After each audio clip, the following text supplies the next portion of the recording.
Hoki ekstra dari XM sudah dimulai.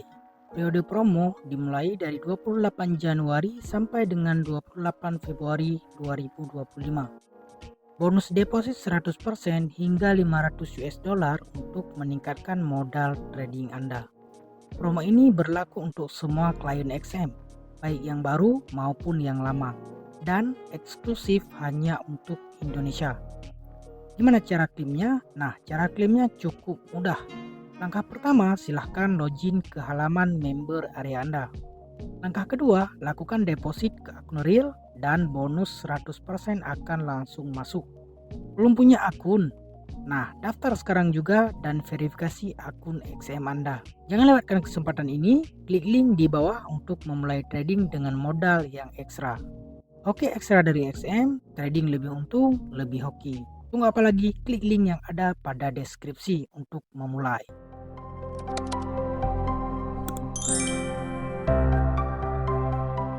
Assalamualaikum warahmatullahi wabarakatuh. Selamat datang kembali di channel Zulfikar FX. Di video kali ini kita akan membahas dan sharing lagi tentang berkenaan dengan BBM Om Ali. Sekaligus kita akan menjawab dari pertanyaan teman kita yang sudah masuk ke link Saweria. Oke, sebelum kita bahas lebih lanjut, buat teman-teman yang nggak sengaja ketemu channel Mimin atau baru berkunjung ke channel Mimin, mohon dukungannya dengan cara mengklik tombol subscribe, like, dan share juga ke teman-teman yang lain. Jangan lupa bunyikan juga lonceng notifikasi agar teman-teman selalu mendapatkan informasi terupdate setiap Mimin melakukan upload video terbaru. Jika sudah, mari kita lanjutkan ke pembahasan. Sekarang kita akan beralih ke pertanyaannya. Nah, di sini ada dua pertanyaan ya. Ada dari Kak Susi sama Bang Teddy ya. Untuk Bang Teddy kita akan bahas di next video. Sekarang kita akan fokus kepada pertanyaan Kak Susi yang sudah masuk ke link Saweria. Nah, di sini pertanyaannya, Bang Zul, reentry H4 akan terbatal kalau ada momentum di H1. Tapi seringnya setelah itu naik. Apa harus arah kukuh di H4 valid dikatakan terbatal? Reentry H4 akan terbatal kalau ada momentum di H1 tapi seringnya setelah itu naik. Apa harus arah kukuh di H4 valid dikatakan terbatal? Iya, sekarang kita coba bahas di chart ya. Kita bahas di chart supaya lebih jelas maksud dan tujuan dari pertanyaan. Oke, kita akan ambil pair yang banyak teman-teman favorit saja yang aman, yaitu gold ya, karena sebagian cuma trade di gold saja.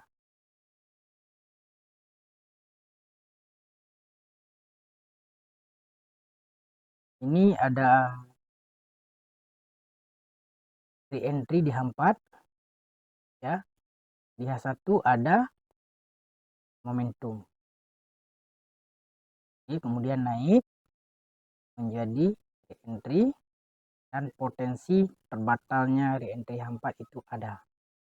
Ya, naik sebentar tertahan di area ini ya, karena tidak ada momentum di time frame ketiga seperti yang kita bahas sebelumnya, bahwa yang memvalidkan re-entry time frame pertama adalah momentum di time frame ketiga. Di sini tidak ada kekuatan. Oke, kalau sekedar melihat H4. Namun pertanyaan yang tadi, re-entry H4 ada momentum di H1 tapi seringnya ya. Jadi re-entry H4 ini bisa dikatakan terbatal kalau potensi terbatal kalau ada momentum di time frame H1. Kalau H4 di H1 lah ya. Tapi lebih solid ya, lebih solid kalau misalnya di H1 ada momentum ya, H1 ada momentum baru solid terbatal di time frame H4 mesti harus buat arah kukuh. Kenapa baru boleh dikatakan terbatal dengan adanya candle arah kukuh misalnya di time frame H4? Sebab kita harus ingat kembali ciri-ciri re-entry ya. Ciri-ciri re-entry secara asas ataupun secara basic ya. Apa ciri-cirinya? Candle tidak boleh close melepasi MA5 MA10. Candle tidak boleh close melepasi MA5 MA10 lebih kukuh tidak boleh close MA5, MA10 dan mid PB. Kalau close maka re-entry itu baru boleh dikatakan terbatal. Contoh yang terjadi di belakang ini ya, di H4. Nah, ini tertahan di mid PB.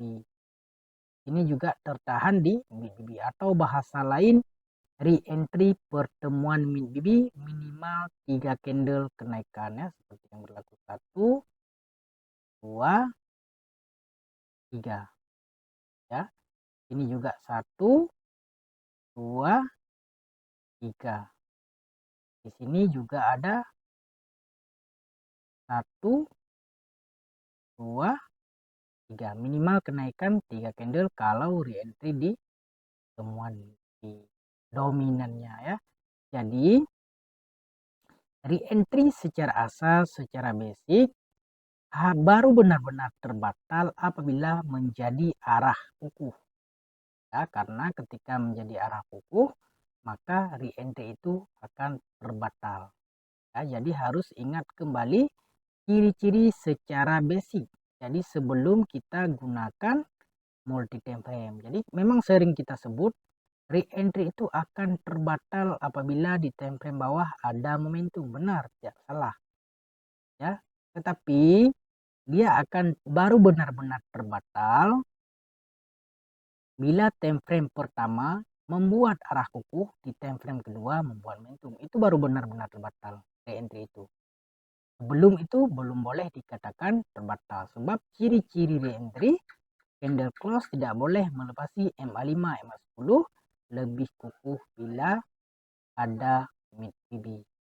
Seperti itu. Itu dibahas di dalam PDF dari Cikgu Om Ali langsung ya.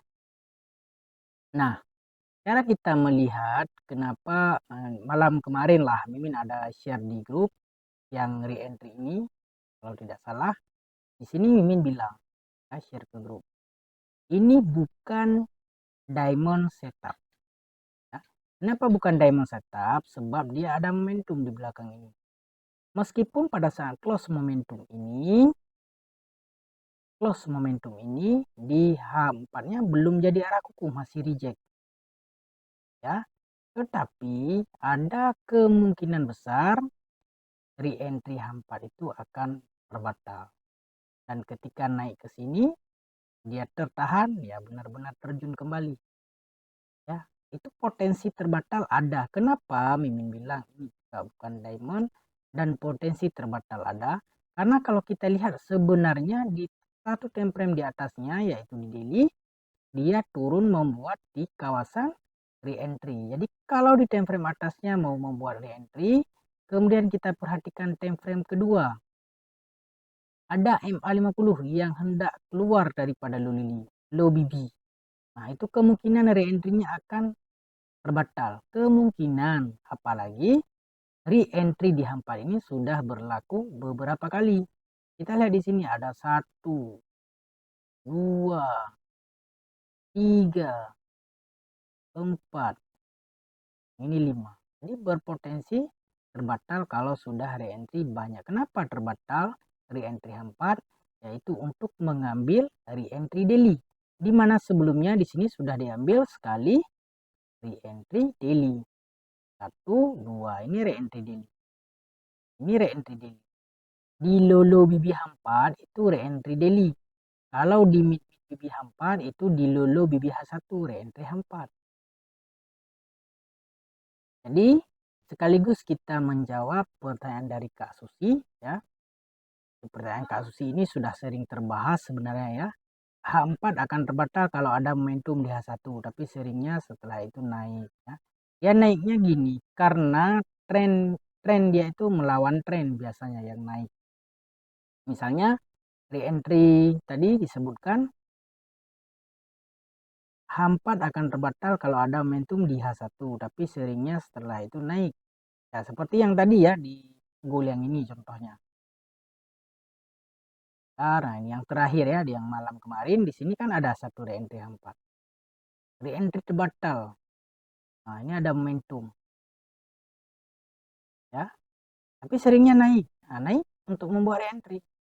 bisa turun balik kalau dia tidak memvalidkan dengan time frame ketiga. Misalnya kita kan seringnya tidak mau menunggu setup itu valid. Jadi kalau misalnya kita nggak tunggu setup itu valid, kita contoh kita akan masuk di MHV ini ekstrim, tipe wajib MHV.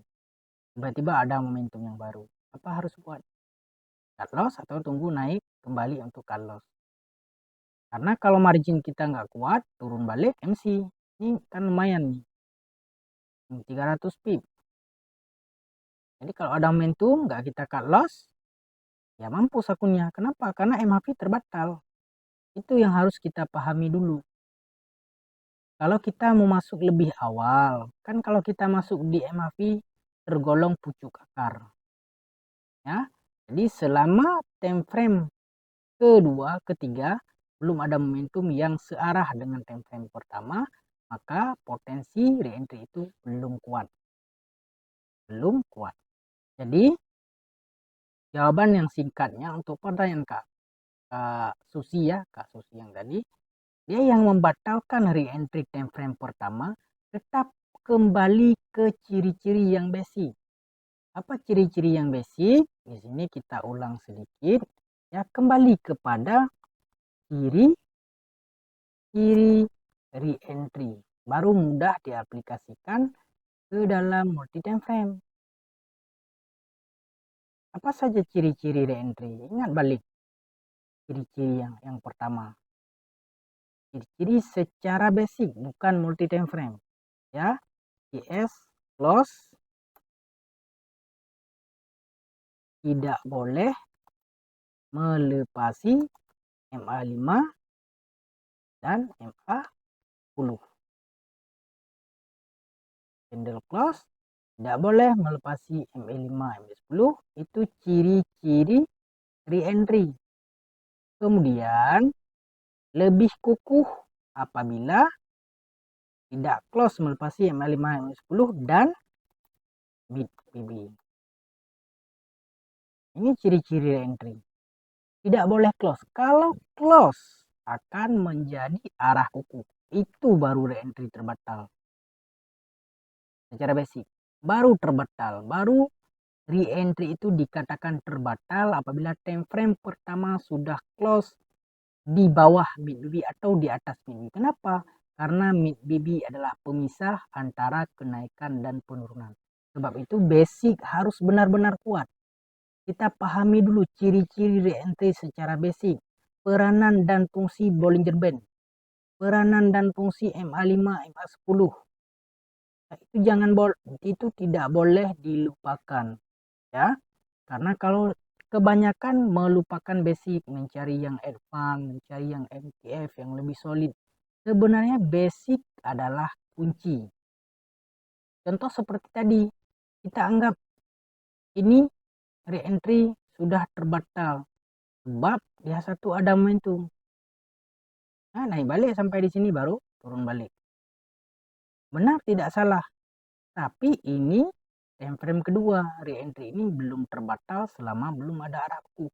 Tapi potensi terbatal ada karena ada CSM. Jadi terbaik kalau kita benar-benar orang yang sabar, kalau mau reentry yang valid, tunggu CSM di time frame ketiga.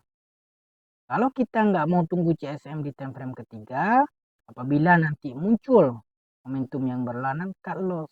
Sebab kita tahu entry lebih cepat sebelum setup itu valid.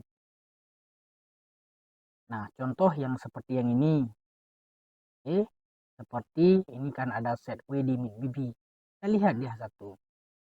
Dia satu selalunya akan berada di kawasan-kawasan low BB. Dan yang memvalidkan kedua-dua zone di low BB ini adalah momentum di time frame. Ketiga contoh seperti ini, ada momentum. Baru valid reentry time frame pertama. Contoh seperti ini juga ada momentum. Baru valid reentry time frame pertama. Walaupun kadang-kadang turun ke low BB. Seperti itu. Jadi selama belum ada arah kuku di time frame pertama, maka kembali kepada ciri-cirinya, reentry itu belum terbatal. Dan belum valid kalau belum muncul momentum di time frame ketiga. Dan kekuatan Kekuatan reentry itu terbatal apabila kalau kita gabungkan dengan multi time frame, apabila di time frame H4 contoh seperti ini, di sini ada arah kukuh. Nah, ini reentry sudah terbatal ya. Kita lihat di time frame H1, dia mesti akan membuat momentum. Nah, seperti ini. Momentum yang break MA50 lagi kuat. Ini membatalkan re-entry time frame pertama. Tanpa melihat momentum di time frame kedua pun, ini ciri-cirinya sudah batal, ada arah kukuh sel. Nah, makanya basic jangan dilupakan. Sebab basic sangat-sangat penting. Nah, contoh seperti ini. Ada arah kukuh. Ada re-entry. Tak terjun membuat momentum. Ini kenapa? Karena zona ini adalah zona re-entry buy pada daily. Ini.